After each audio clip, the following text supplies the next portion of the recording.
आखिर क्या है ताबूत सकीना? हम आज इसके बारे में पूरी विस्तार से चर्चा करेंगे। तो चलिए शुरू करते हैं।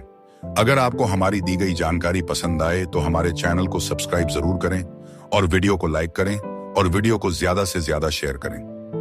एक लकड़ी का ताबूत जो जहां भी जाता फतेह वहीं की होती, दुश्मन भाग खड़े होते और आसमान से मदद उतरती। ये ताबूत कोई आम ताबूत नहीं था, यह था ताबूत सकीना।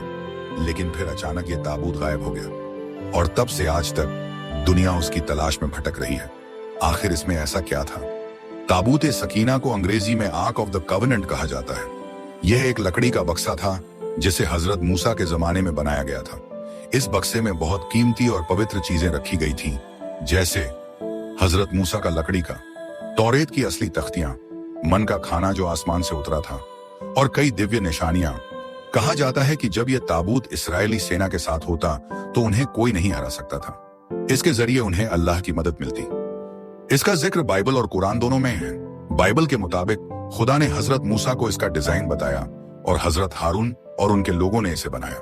इसे खास लकड़ी से बनाया गया था और सोने से मढ़ा गया था। इसमें 2 स्वर्गदूतों की मूर्तियां थीं जो एक दूसरे की ओर झुकी थीं।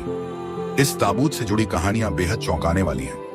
जब इस्राएली इसे अपने साथ जंग में ले जाते तो दुश्मनों पर बिजली गिरती, जमीन कांपती और जीत उनके नाम होती। जब यह कहीं रखा होता तो वहां पर बरकत, ब्लेसिंग और अमन छा जाता। कहा जाता है कि यह ताबूत खुद बोलता था और इसके जरिए पैगाम अल्लाह से मिलता।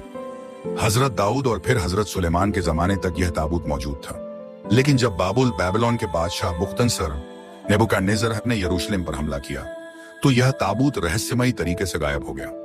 कोई कहता है कि इसे बचाकर गुफा में छुपा दिया गया।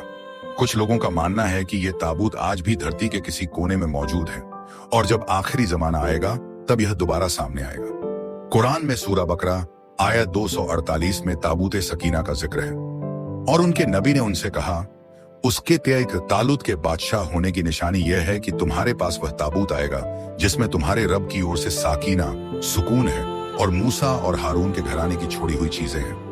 उसे फरिश्ते उठाए हुए लाएंगे। इसमें तुम्हारे लिए बहुत बड़ी निशानी है अगर तुम ईमान लाने वाले हो। यानी ये ताबूत सिर्फ एक चीज नहीं बल्कि अल्लाह की मदद और रहमत की निशानी था। ताबूत की तलाश में सदियों से कई खोजकर्ता लगे हैं। कुछ कहते हैं कि ये इथियोपिया के एक पुराने चर्च में छुपा हुआ है।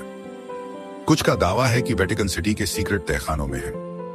कुछ लोगों को विश्वास है कि जब इमाम मेहदी और हजरत ईसा अलैहिस्सलाम का ज़ुहूर होगा तब यह ताबूत खुद बर खुद बाहर आएगा। हदीसों और कुछ विद्वानों के मुताबिक जब आखिरी जमाना आएगा तो यह ताबूत एक बार फिर सामने आएगा और ईमान वालों के लिए रहमत और मदद का जरिया बनेगा। उस वक्त दोबारा सच्चाई और ईमान की फतेह होगी। क्या हो अगर वो ताबूत आज भी हमारे ही किसी देश में छुपा हो? क्या हो अगर कुछ शक्तिशाली लोग इसकी सच्चाई को छुपाए हुए हैं? और क्या आप जानते हैं, ताबूत की सबसे बड़ी ताकत कोई हथियार नहीं बल्कि ईमान था। अगर ऐसी ही रहस्यमयी और सच्ची कहानियां आपको पसंद हैं तो हमारे चैनल जोया स्टोरी SK को जरूर सब्सक्राइब करें। अगली बार बताएंगे एक ऐसी गुफा की कहानी जहां आज भी अल्लाह की रहमत की निशानी छुपी हुई है।